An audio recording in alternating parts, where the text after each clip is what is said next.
Hello boys and girls, it's Aunty Mimmi here.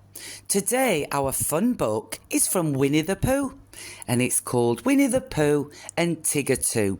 Sounds fun, doesn't it? If you've not already subscribed to the channel, please do so now. Then sit back, get comfortable and let's begin. Pooh's thoughtful spot. It was a sunny morning in the 100-acre wood. Pooh was spending it in his thoughtful spot, trying to concentrate. Think, he said to himself, but Pooh's thinking was soon interrupted. Pooh was suddenly bounced to the ground. "Hello, I'm Tigger," Tigger exclaimed. T-I-double-G-R, that spells Tigger. "I know," replied Pooh. "You've bounced me before." "That's right, you're the one who's stuffed with fluff," Tigger remembers. "Well, I've got to go now. I've got lots of bouncing to do," and before Pooh knew it, Tigger was gone. Tigger bounced and bounced and bounced until he bounced right into Piglet. "Tigger, you scared me," Piglet stammered. "I did?" wondered Tigger. "Why? That was just one of my little bouncers." "Oh then, thank you, Tigger," said Piglet.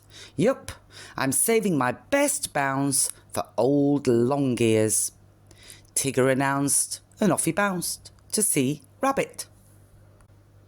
Rabbit was enjoying a quiet morning in his garden when Tigger appeared. He bounced right on top of Rabbit, sending vegetables flying everywhere. Rabbit was very upset.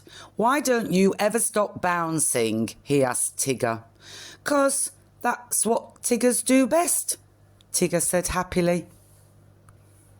Then Tigger sang a little song. It explained how Tiggers are bouncy because they are made out of rubber and springs.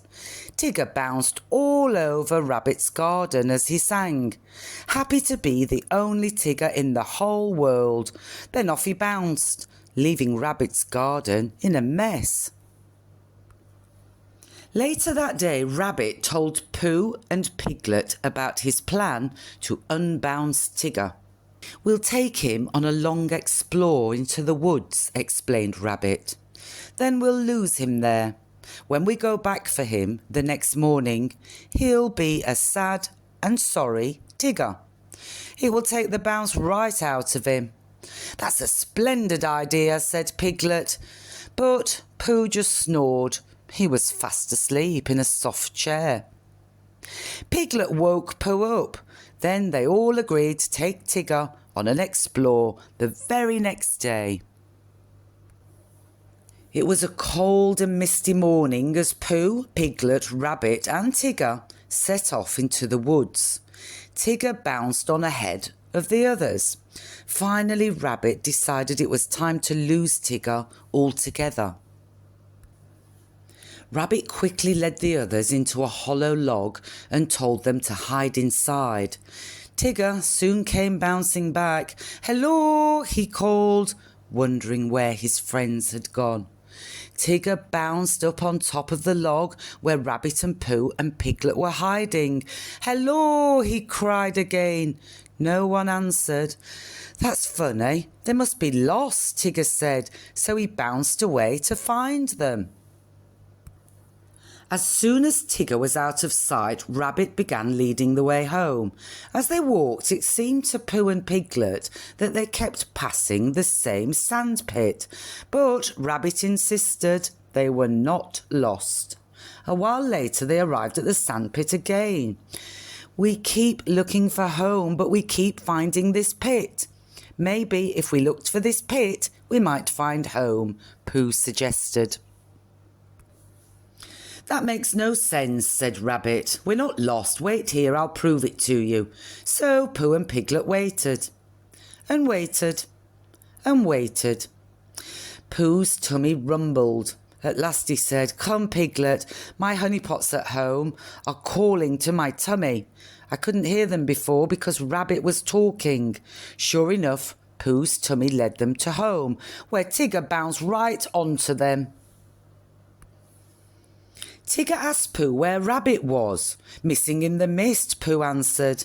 Then I'll just have to bounce him out of there, cried Tigger. Meanwhile, Rabbit was lost and afraid. He heard unfamiliar noises all around him. His imagination began to run wild. Hiss, chomp, croak, croak. The noises seemed to get louder, but Rabbit wasn't about to wait and find out what they were.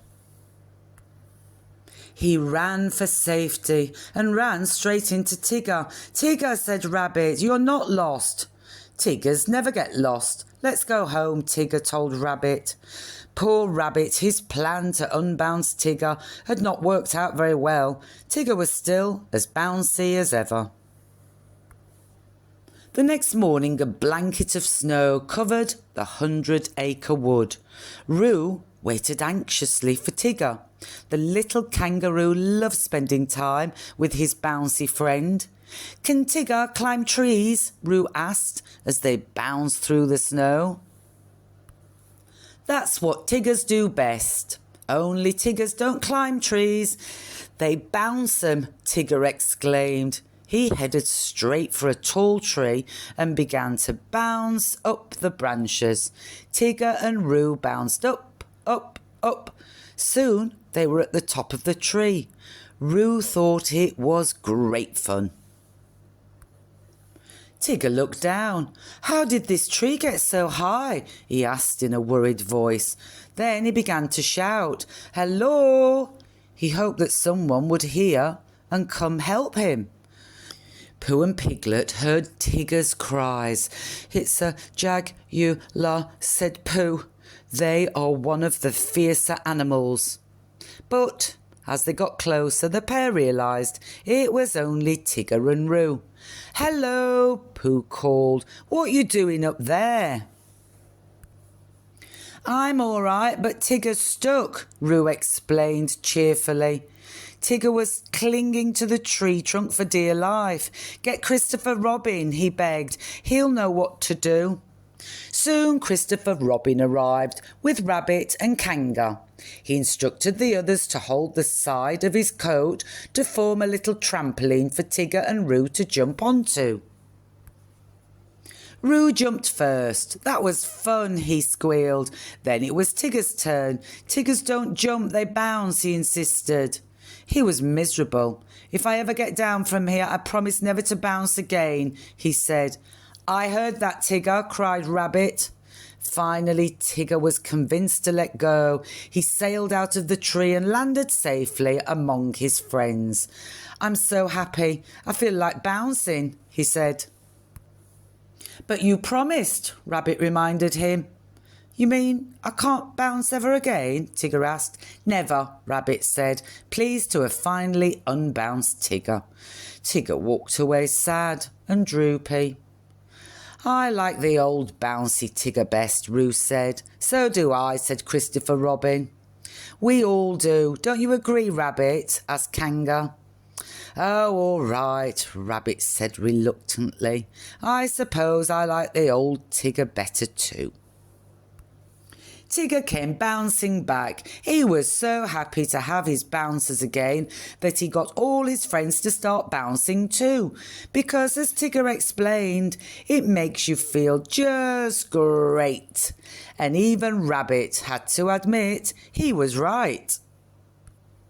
Well, that was a fun book today, wasn't it, boys and girls? I hope you enjoyed it as much as I did. As always, be kind to one another, look after one another, and try and have some fun every single day. Until next time, bye-bye.